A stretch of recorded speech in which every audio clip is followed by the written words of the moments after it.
Shalom Bapak Ibu Jemaat GKJ Tuban yang berbahagia, yang diberkati oleh Tuhan Yesus Kristus. Pada pagi hari ini kami akan membacakan penekanan warta gereja. Yang pertama, kegiatan gerejawi melihat perkembangan wabah COVID-19 di Indonesia, terutama di Kabupaten Tuban, yang belum menunjukkan penurunan jumlah terpapar.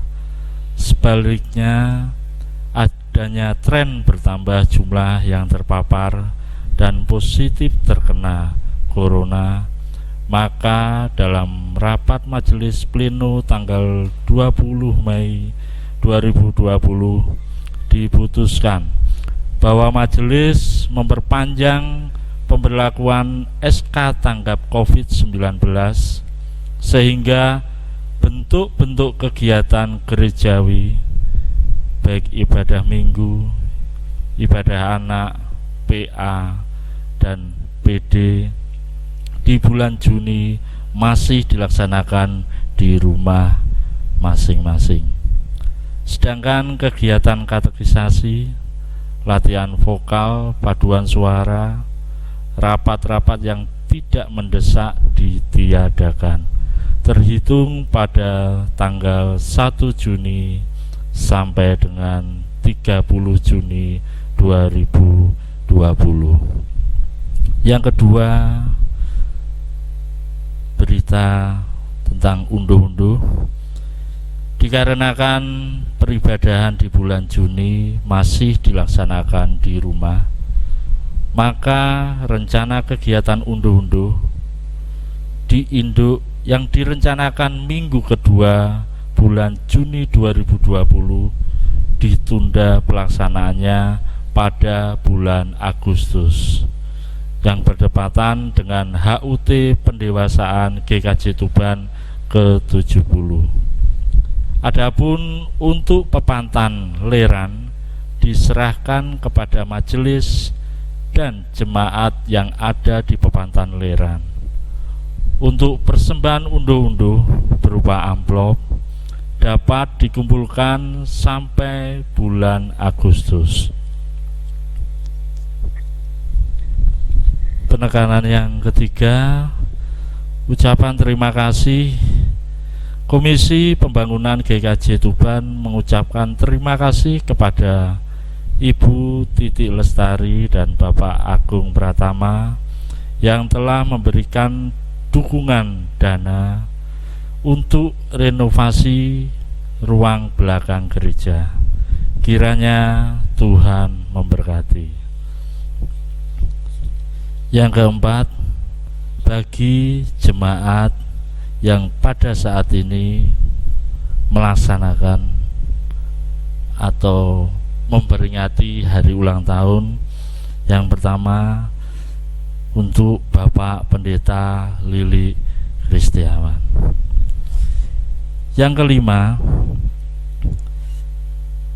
renovasi ruang belakang gereja. Puji syukur kepada Tuhan Yesus Raja Gereja, renovasi full atap ruang gereja yang meliputi dapur, ruang sekolah minggu, kantor, ruang rapat, dan kesehatan sudah selesai dengan menggunakan dana pinjam dari tabungan pemanggilan dan emeritasi pendeta, pembangunan Merak-Urak, dan kas pepantan Leran. Renovasi yang menyusul adalah pengecatan dan pemasangan plafon. Untuk itu, partisipasi jemaat GKJ Tuban sangat diharapkan. Demikianlah warta gereja pada hari ini, dan kami sampaikan selamat beribadah, selamat hari Minggu. Tuhan Yesus memberkati. Jemaat dimohon untuk berdiri. Kita mulai kebaktian pada pagi hari ini. Kita pujikan suplemen 19, bait 1 dan 2. Agunglah karya Tuhan.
Jemaat terkasih dalam Tuhan Yesus Kristus, mari kita masuki peribadahan kita saat ini dengan pengakuan bahwa pertolongan kita hanya ada di dalam Kristus Yesus Tuhan kita.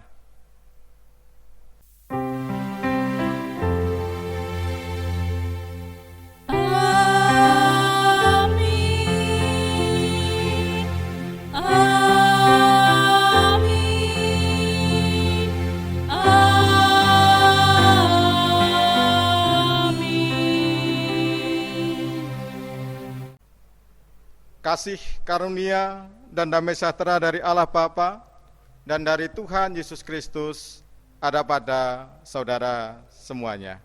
Juga ada pada saudara. Jemaat dipersilakan duduk kembali. Berkat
Kita masuk di dalam pengakuan dosa. Bapak Ibu Jemaat dipersilahkan berdoa secara pribadi.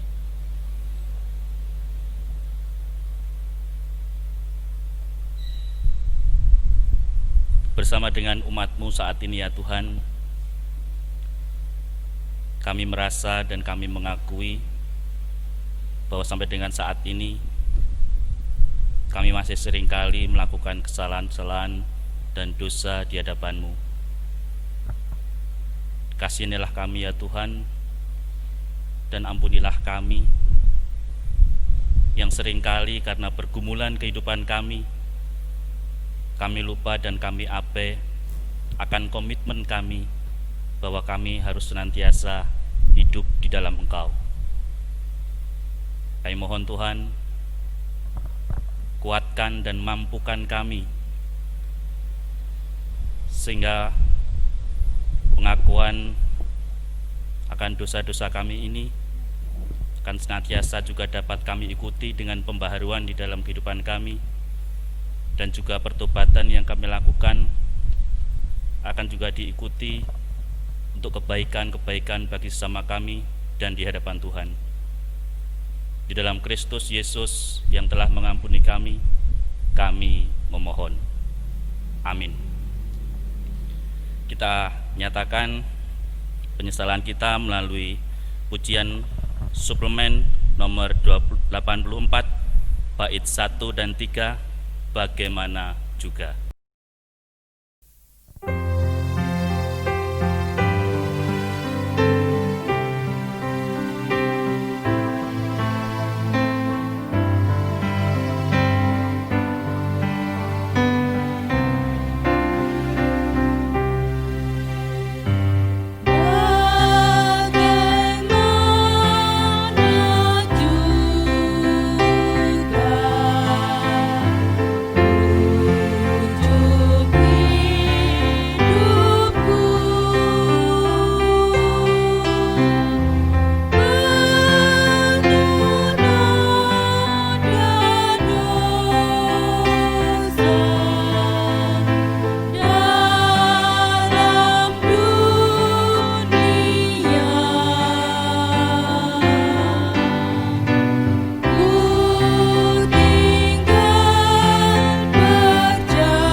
Jemaat, kami mohon untuk berdiri.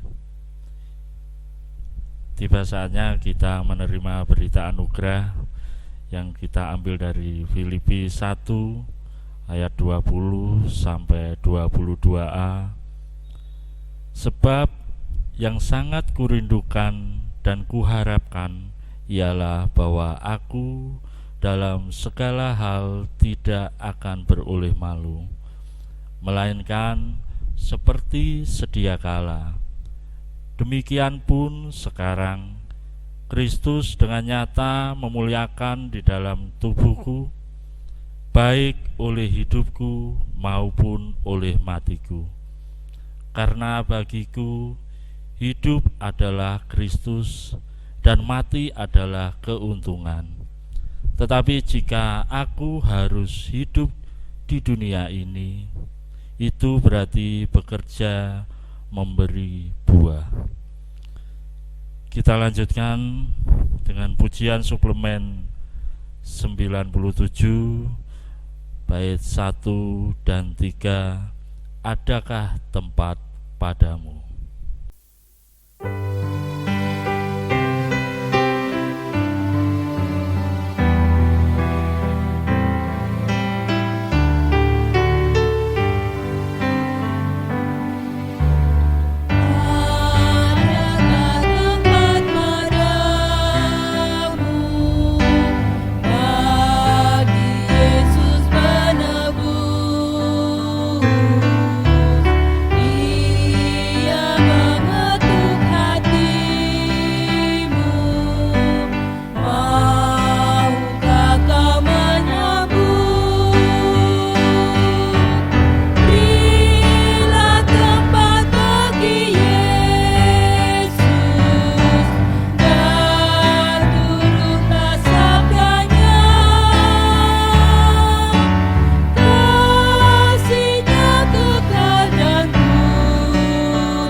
Dimohon untuk duduk kembali. Jemaat terkasih dalam Tuhan, tiba waktunya bagi kita untuk bersama-sama merenungkan firman Tuhan. Namun sebelumnya, mari kita memohon agar kita dimampukan dan dikuatkan untuk dapat memahami apa yang menjadi karya Tuhan melalui firman-Nya kepada kita di saat ini di dalam doa. Mari kita berdoa.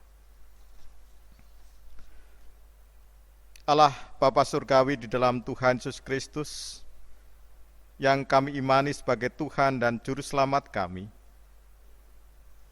di dalam peribadahan pagi hari ini, di mana kami masih harus beribadah di rumah masing-masing bersama dengan keluarga kami akan merenungkan, kami akan mendengarkan dan kami akan memahami, belajar, mengerti apa yang menjadi kehendak Tuhan melalui pemeliharaan Tuhan di dalam firman-Mu. Mampukan kami untuk itu semuanya ya Allah, karena ketika kami hanya mengandalkan pikiran kami tidak akan bisa dan tidak akan mampu untuk menyatakan firman-Mu itu di dalam kehidupan kami. Di dalam Tuhan Yesus Kristus, kami mempersiapkan diri kami. Amin. Yeremia 20 ayat 7 sampai 13. Kalau kesah Yeremia akibat tekanan jabatannya.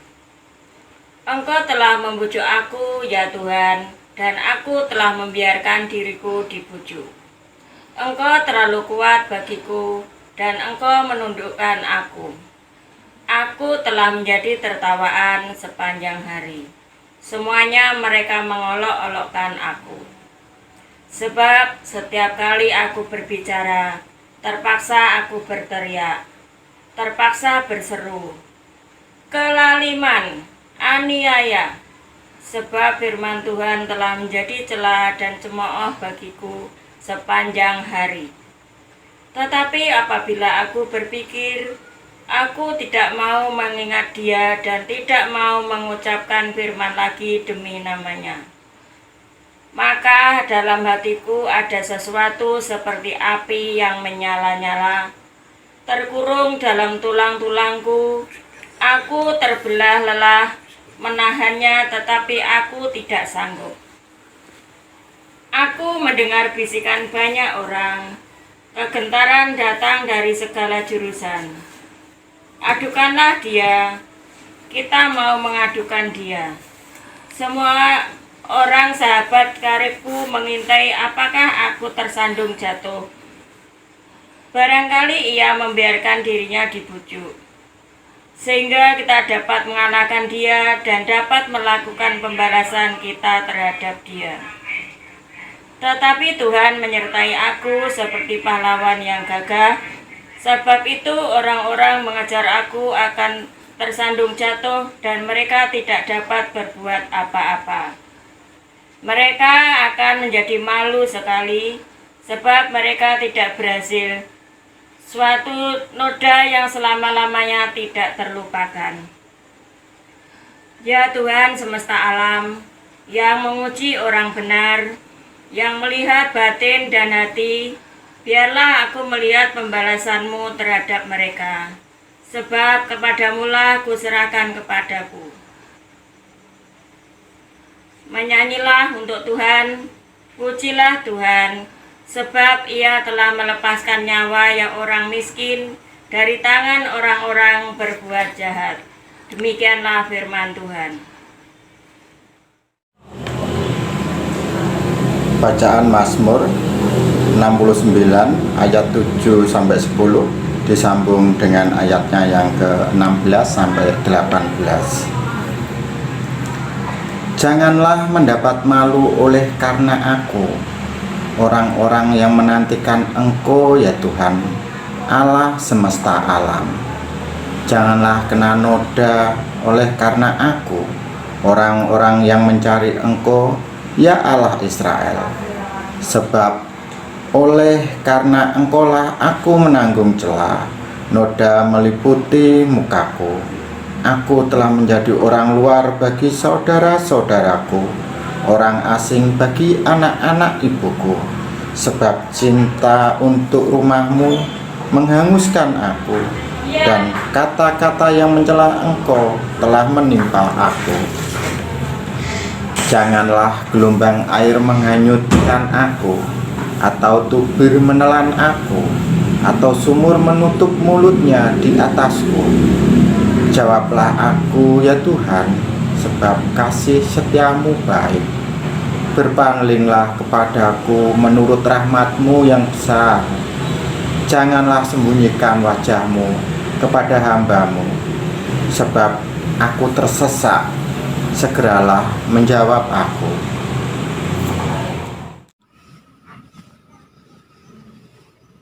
Bacaan leksionari minggu ini terambil dari Roma 6 ayat 1a sampai dengan ayat 11. Bolehkah kita bertekun dalam dosa supaya semakin bertambah kasih karunia itu? Sekali-sekali tidak. Bukankah kita telah mati bagi dosa? Bagaimanakah kita masih dapat hidup di dalamnya? Atau tidak tahukah kamu bahwa kita semua yang telah dibaptis dalam Kristus telah dibaptis dalam kematiannya? Dengan demikian kita telah dikuburkan bersama-sama dengan Dia oleh baptisan dalam kematian, supaya sama seperti Kristus telah dibangkitkan dari antara orang mati oleh kemuliaan Bapa. Demikian juga kita akan hidup dalam hidup yang baru. Sebab jika kita telah menjadi satu dengan apa yang sama dengan kematiannya, kita juga akan menjadi satu dengan apa yang sama dengan kebangkitannya. Karena kita tahu bahwa manusia lama kita telah turut disalibkan, supaya tubuh dosa kita hilang kuasanya, agar jangan kita menghambakan diri lagi kepada dosa. Sebab siapa yang telah mati, ia telah bebas dari dosa. Jadi jika kita telah mati dengan Kristus, kita percaya bahwa kita akan hidup juga dengan Dia. Karena kita tahu bahwa Kristus sesudah Ia bangkit dari antara orang mati, tidak mati lagi. Maut tidak berkuasa lagi atas Dia, sebab kematiannya adalah kematian terhadap dosa, satu kali dan untuk selama-lamanya, dan kehidupannya adalah kehidupan bagi Allah. Demikianlah hendaknya kamu memandangnya, bahwa kamu telah mati bagi dosa, tetapi kamu hidup bagi Allah dalam Kristus Yesus. Demikian firman Tuhan. Bacaan Injil saat ini terambil dari Injil Matius 10 ayat 24 sampai ayat yang ke-39. Matius 10 ayat 24 sampai ayat yang ke-39, yang demikian firman Tuhan. Seorang murid tidak lebih daripada gurunya, atau seorang hamba daripada tuannya.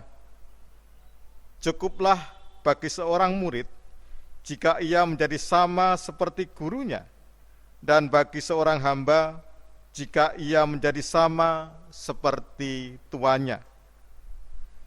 Jika tuan rumah disebut Belzebul, apalagi seisi rumahnya. Jadi janganlah kamu takut terhadap mereka, karena tidak ada sesuatu pun yang tertutup tidak akan dibuka, dan tidak ada sesuatu pun yang tersembunyi yang tidak akan diketahui. Apa yang kukatakan kepadamu dalam gelap, katakanlah itu dalam terang, dan apa yang dibisikkan ke telingamu, beritakanlah itu dari atas atap rumah. Dan janganlah kamu takut kepada mereka yang dapat membunuh tubuh, tetapi yang tidak berkuasa membunuh jiwa. Takutlah terutama kepada Dia yang berkuasa membinasakan baik jiwa maupun tubuh di dalam neraka. Bukankah burung pipit dijual 2 ekor seduit? Namun seekor pun daripadanya tidak akan jatuh ke bumi di luar kehendak Bapamu.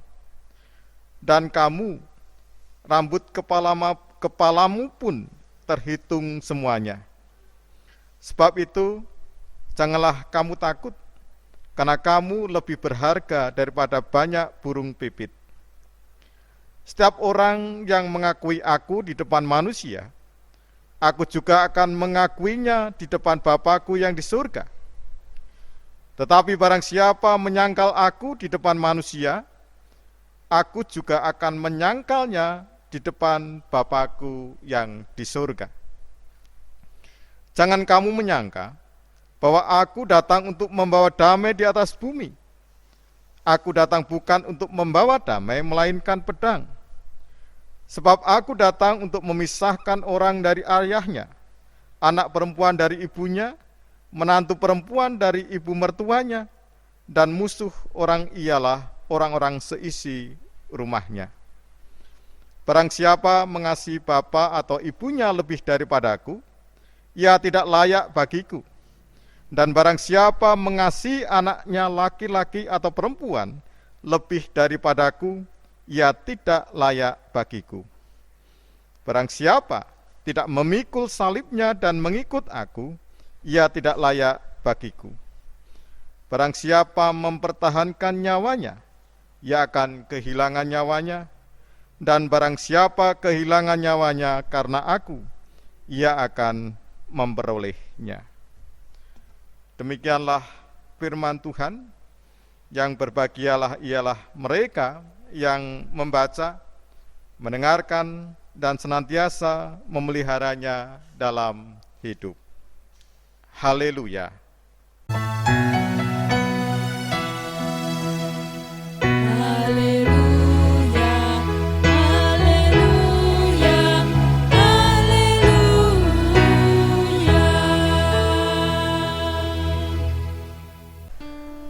Komitmen hidup di dalam Kristus. Itulah tema permenungan kita di dalam ibadah Minggu tanggal 21 Juni 2020, masih di dalam peribadahan kita di rumah masing-masing. Jemaat yang terkasih di dalam Tuhan Yesus Kristus, Monumen Dirgantara atau lebih kita kenal sebagai patung Pancoran, tentunya banyak orang yang sudah mengetahui atau mengenal patung tersebut. Patung yang dibangun di suatu daerah di Jakarta. Tetapi apakah semua orang di antara kita mengetahui kisah di balik pembuatan monumen atau patung Dirgantara atau patung Pancoran tersebut?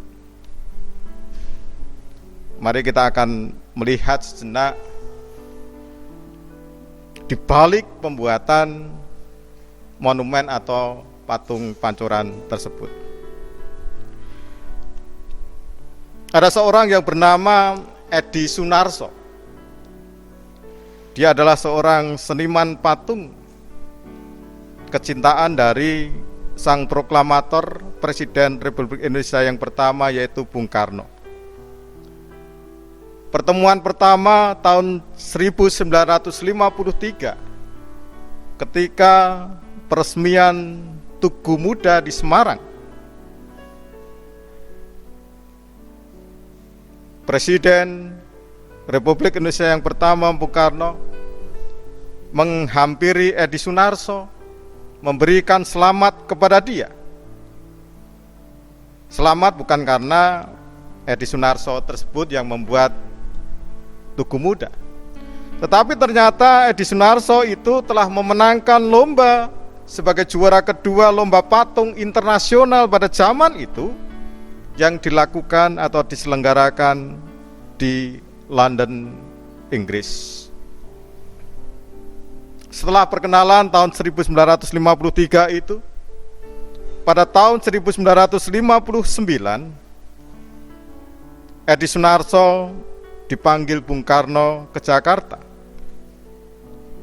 Bung Karno mempercayakan Edi Sunarso untuk membuat patung atau monumen Dirgantara dengan tujuan untuk menghormati para pahlawan penerbang Indonesia yang pada saat itu telah berhasil mengebom kedudukan Belanda di Semarang, di Ambarawa, dan juga di Salatiga dengan menggunakan pesawat bekas peninggalan Jepang.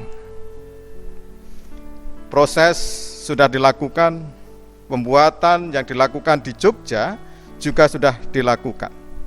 Tetapi tahun 1965 karena terjadi gerakan G30S PKI, proses pembuatan patung yang terjadi di Yogyakarta itu terhenti. Karena apa? Edi Sunarso sudah tidak memiliki bahan untuk membuat patung yang terbuat dari perunggu. Dia sudah tidak memiliki uang, bahkan dia sudah memiliki banyak hutang kepada pemasok bahan baku dan juga kepada bank, di mana dia harus mengambil uang untuk memberi bahan baku sebelumnya. Sehingga pada tahun 1970 di bulan Februari dia dipanggil kembali ke Jakarta, tetapi tidak di Istana Negara, tetapi di Wisma Yaso, tempat pengasingan Bung Karno, untuk melaporkan perkembangan pembuatan patung. Dengan berani dia berterus terang kepada Bung Karno yang pada saat itu sedang sakit, bahwa patung sebenarnya sudah jadi, tinggal memasang dan merakit itu di Jakarta. Tetapi dia mengatakan bahwa dia sudah tidak punya uang, bahkan dia memiliki hutang yang banyak. Ketika mendengar hal itu, Bung Karno ternyuh. Dia kemudian memanggil orang kepercayaannya yang bernama Gofur dan juga Dullah untuk menjual salah satu mobil Bung Karno tipe Buick untuk membiayai pengangkutan patung dari Jogja dan perakitan di Jakarta. April perakitan dimulai, sampai akhirnya tanggal 21 Juni 1970, berarti 50 tahun yang lalu tepatnya, sekitar jam 10 pagi, pada saat sang maestro patung Edi Sunarso berada di puncak patung di dalam merakit patung Pancoran itu, dia melihat iring-iringan mobil jenazah dari Wisma Yaso menuju Pangkalan Udara Halim Perdana Kusuma. Dan ternyata jemaat yang terkasih dalam Tuhan Yesus Kristus, iring-iringan tersebut adalah iring-iringan yang membawa jenazah Bung Karno, sang proklamator yang akan dimakamkan di Blitar. Sehingga yang terjadi, monumen belum diresmikan, hutang Edi Sunarso untuk pembuatan patung juga belum seluruhnya terbayar. Bahkan dia tidak mendapatkan bayaran untuk membuat patung yang sudah dikerjakan begitu lama. Tetapi sang seniman dan juga timnya pada saat itu menyelesaikan apa yang sudah mereka mulai dan mengikhlaskan apa yang sudah mereka kerjakan. Dia mengatakan, saya rela demi rasa cintaku kepada bangsa dan negara dan cintaku kepada Bung Karno. Nah, jemaat terkasih dalam Tuhan Yesus Kristus, itulah komitmen yang didasari rasa cinta pada negara dan cinta kepada sosok yang memberi kepercayaan untuk berkarya.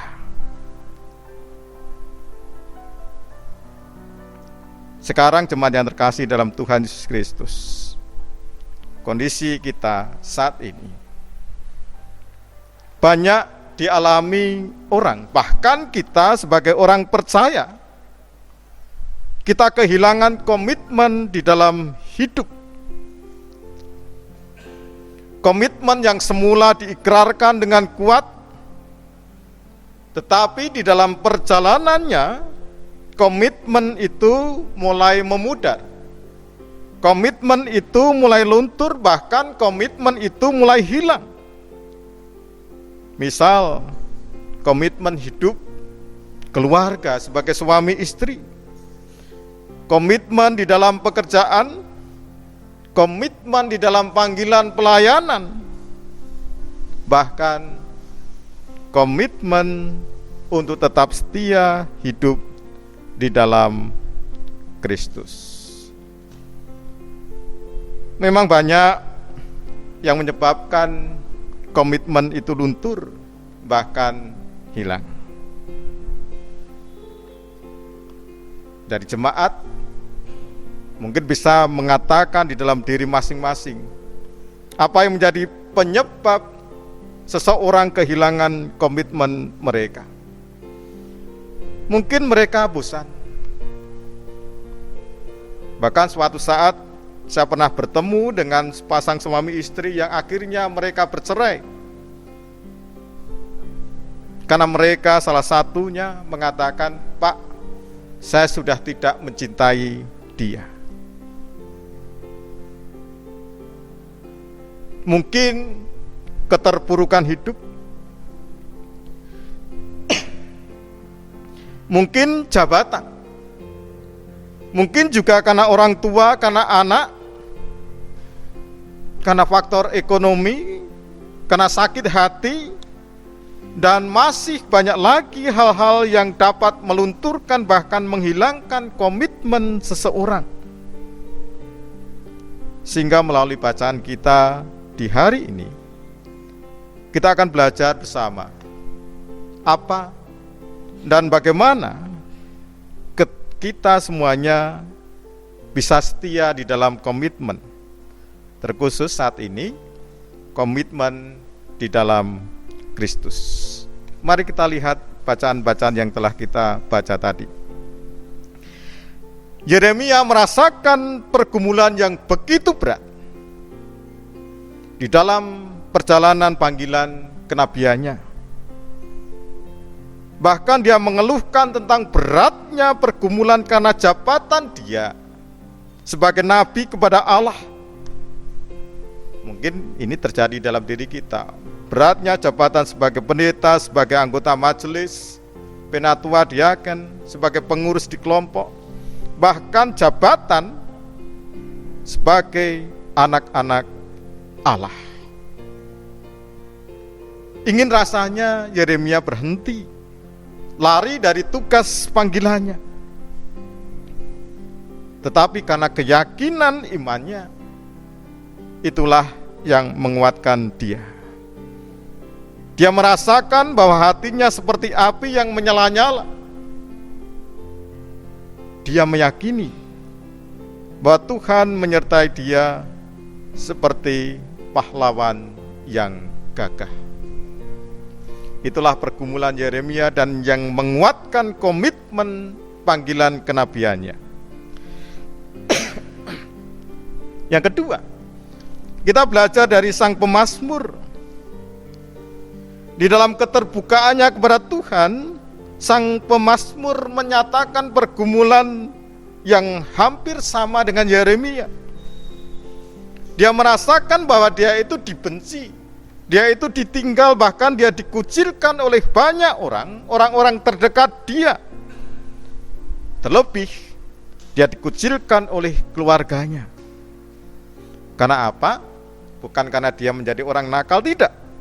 Tetapi karena dia selalu menyerukan, dia selalu memuji dan memanjatkan nama Tuhan. Namun, di dalam keterpurukannya itu, sang pemazmur tetap rindu memuji Tuhan karena sebuah keyakinan. Tuhan pasti melihat dan mendengar dia. Yang ketiga, penegasan tentang siapa umat Tuhan, yaitu kita semuanya, dan apa yang harus dilakukan sebagai umat pilihan Tuhan, ditegaskan oleh Paulus di dalam Roma 6, bacaan yang kita baca tadi. Di situ Paulus menegaskan bahwa kita semua adalah orang-orang yang berdosa, yang seharusnya dimasukkan di dalam api neraka. Tetapi kita adalah orang-orang yang berdosa yang telah menerima kasih karunia, menerima anugerah penyelamatan Allah di dalam Yesus Kristus. Dan Paulus mengatakan sebagai orang-orang yang telah menerima anugerah dari Tuhan Yesus Kristus, apa yang harus dilakukan? Harus memiliki komitmen meninggalkan hidup lama. Hidup di dalam keberdosaan, hidup di dalam kepahitan, untuk dapat menjalani hidup sekarang dan selamanya dengan tidak bercelah. Dan yang terakhir dari bacaan kita, melalui Injil Matius, kita semakin ditekankan tentang komitmen kita. Kekhawatiran hidup di hari depan dan tekanan hidup sebagai pengikut Kristus, mungkin kita saat ini tidak merasakan, tetapi di banyak tempat dan di zaman bapak-bapak gereja dulu, sebagai pengikut Kristus itu dapat mengakibatkan umat menyangkal Kristus. Bahkan Yesus sendiri menegaskan bahwa mereka yang mengikut Dia, tentunya mengikut dengan setia, akan selalu diperhadapkan dengan beratnya salib yang harus dipikul. Nah, jemaat yang terkasih dalam Tuhan, di sini Yesus menekankan bahwa siapa yang menyangkal Dia di depan manusia, mungkin karena jabatan, karena faktor ekonomi, faktor pasangan hidup dan sebagainya, dia juga tidak akan mengakui di hadapan Sang Bapa. Tetapi siapa yang mengakui Dia di hadapan manusia, dia akan mengakuinya di hadapan Bapa. Bahkan secara ekstrim Tuhan Yesus mengatakan, siapa yang kehilangan nyawanya karena Dia akan memperolehnya. Tetapi sebaliknya, ini berat. Siapa yang berani dan mau ketika berada di dalam ancaman untuk berani tetap setia kepada Kristus. Nah, jemaat yang terkasih dalam Tuhan Yesus Kristus, mari melalui bacaan kita di atas yang menyuguhi kepada kita tentang beberapa hal yang bisa menyebabkan komitmen kita di dalam Kristus luntur bahkan menghilang.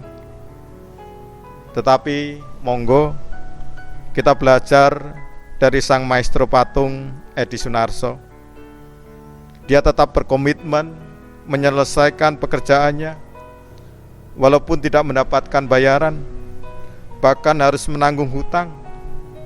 Itu semua karena cintanya pada negaranya dan juga kepada Bung Karno yang telah mempercayai tugas itu kepada dia.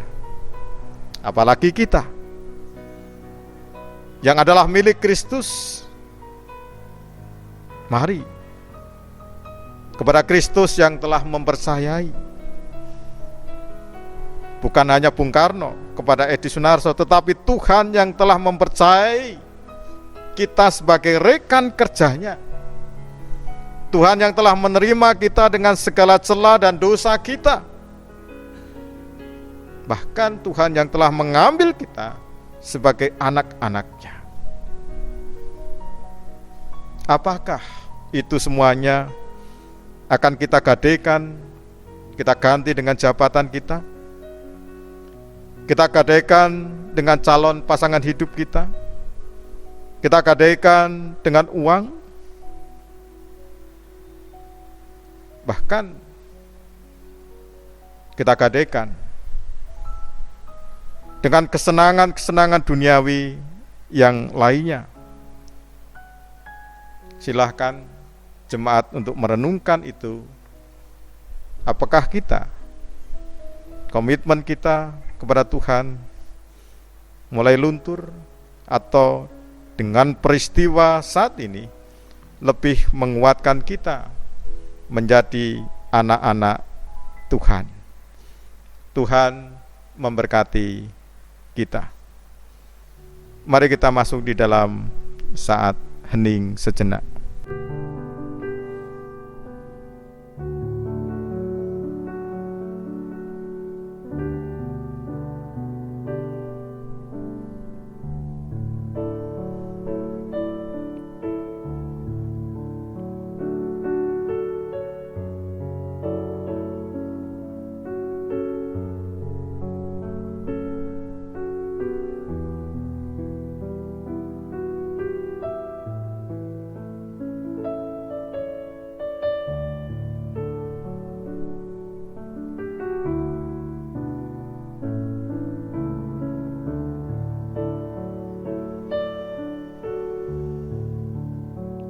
Mari kita masuk dalam doa syafaat.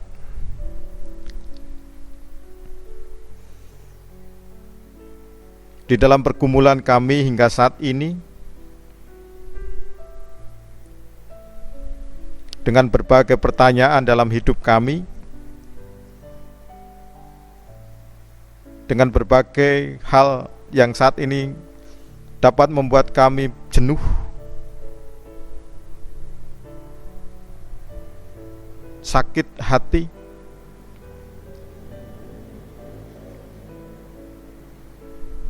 tetapi kami bersyukur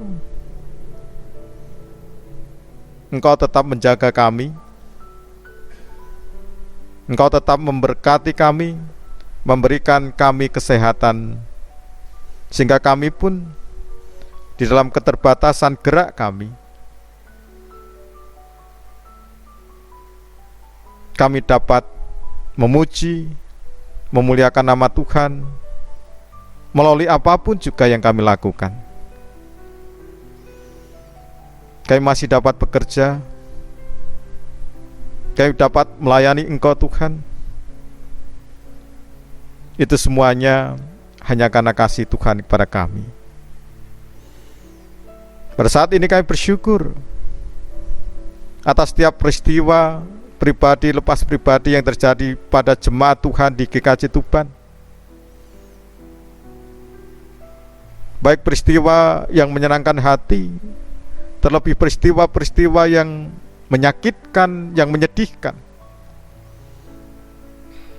Kami mohon Tuhan tetap menguatkan, karena kami percaya Tuhan tetap menyertai mereka, sehingga Tuhan di dalam pergumulan-pergumulan jemaat Tuhan di GKJ Tuban itu, mereka memiliki kekuatan, kemampuan untuk dapat melewati, menjalani setiap pergumulan-pergumulan yang ada. Mereka yang sakit, mungkin mereka yang kehilangan pekerjaan, mereka yang sudah usia lanjut, mereka yang berada di dalam pergumulan keluarga mereka. Saya mohon Tuhan menyertai dan memberkati mereka. Terkhusus kami bersyukur pada saat ini, di dalam keterbatasan kami GKJ Tuban telah dapat merenovasi ruang belakang yang kami pakai untuk kegiatan-kegiatan rutin di dalam hari-hari yang normal. Walaupun masih banyak kekurangan, tetapi kami percaya kasih, penyertaan dan berkat Tuhan akan memampukan kami untuk dapat menyelesaikan tahap-tahap yang memang belum dapat kami lakukan. Bapa yang Maha Baik, pada saat ini juga kami berdoa, jikalau di Jawa Timur, bahkan di Tuban ini, di dalam menghadapi pandemi COVID-19, tren yang terjadi tidak menurun, bahkan setiap hari terjadi penambahan mereka yang positif terserang COVID-19. Tuhan tetap kuatkan kami, dan Tuhan berikan kekuatan, kesehatan, pemulihan kepada mereka yang sakit, terutama para tenaga medis dimanapun berada yang merelakan hidup mereka, mengorbankan, mempersembahkan hidup mereka untuk kehidupan orang lain. Bahkan tenaga-tenaga lain yang ada di rumah sakit, Tuhan menyertai dan memberkati mereka. Pemerintah yang mengupayakan yang terbaik, Tuhan juga berkati. Jikalau saat ini sudah beberapa tempat sudah ada pelonggaran kegiatan-kegiatan mereka, bukan karena tren yang menurun, tetapi memang itu yang harus dilakukan untuk dapat menghidupkan kehidupan ekonomi. Berikan kesadaran kepada kami untuk dapat mematuhi apa yang menjadi keputusan pemerintah, untuk kami tetap bisa menjaga diri kami, menjaga orang lain sebagai bentuk juga cinta kami kepada diri kami dan cinta kami kepada orang lain. Terima kasih Tuhan. Pergumulan seluruh umat-Mu di GKJ Tuban, pelayanan para anggota penatua, diaken, pendeta, komisi-komisi yang ada, Tuhan juga berkati. Inilah doa kami, permohonan kami, yang semuanya kami naikkan di dalam Tuhan dan Juru Selamat kami, Tuhan Yesus Kristus. Amin. Jemaat kami undang berdiri.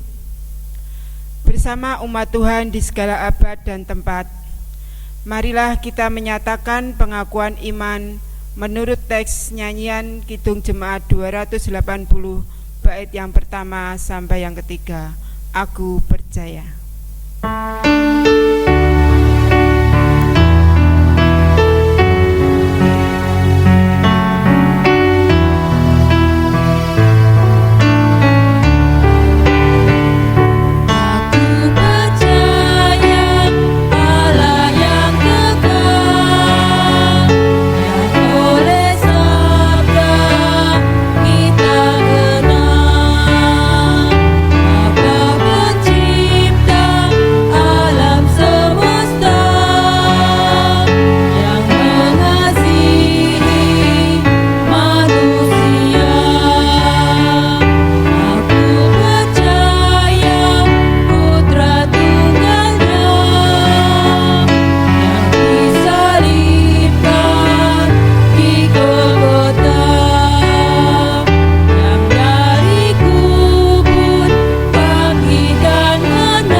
Dipersilakan duduk kembali.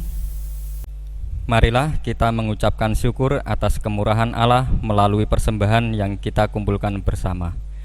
Marilah kita mengingat sabda Tuhan dalam Mazmur 111 ayat 1 sampai dengan 2. Haleluya. Aku mau bersyukur kepada Tuhan dengan segenap hati, dalam lingkungan orang-orang benar dan dalam jemaah. Besar perbuatan-perbuatan Tuhan, layak diselidiki oleh semua orang yang menyukainya. Kita iringi dengan pujian suplemen 15 bait 1 dan 2, tak kepalang pertolongannya. Dari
Jemaat kami undang untuk bangkit berdiri.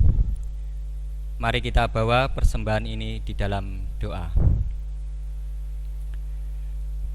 Bapa kami yang kami sembah di dalam nama Tuhan Yesus Kristus, kami mengucap syukur atas berkat dan anugerah yang telah kami terima sampai pada pagi hari ini.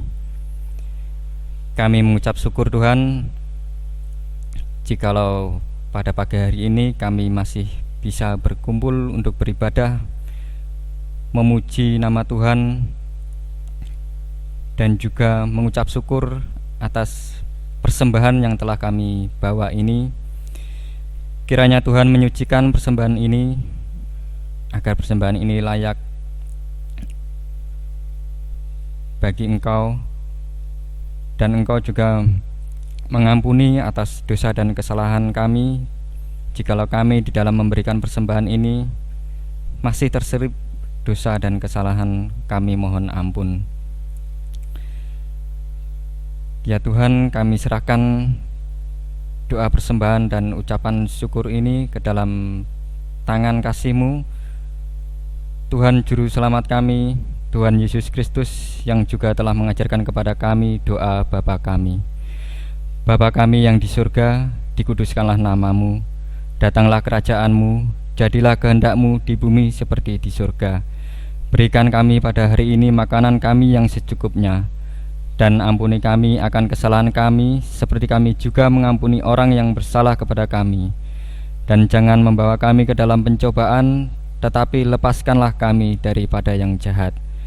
Karena Engkaulah yang mempunyai kerajaan dan kuasa dan kemuliaan sampai selama-lamanya. Amin. Kita terima pengutusan dari Tuhan. Arahkanlah hatimu kepada Tuhan. Kami mengarahkan hati kami pada Tuhan. Jadilah saksi Kristus. Syukur kepada Allah. Terpujilah Tuhan. Kini dan selamanya.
Jemaat terkasih dalam Tuhan, kembalilah ke tengah kehidupan dan terimalah berkat-Nya.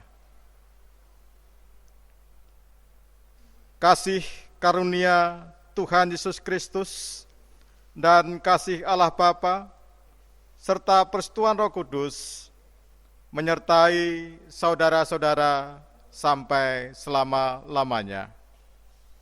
Amin. Amin.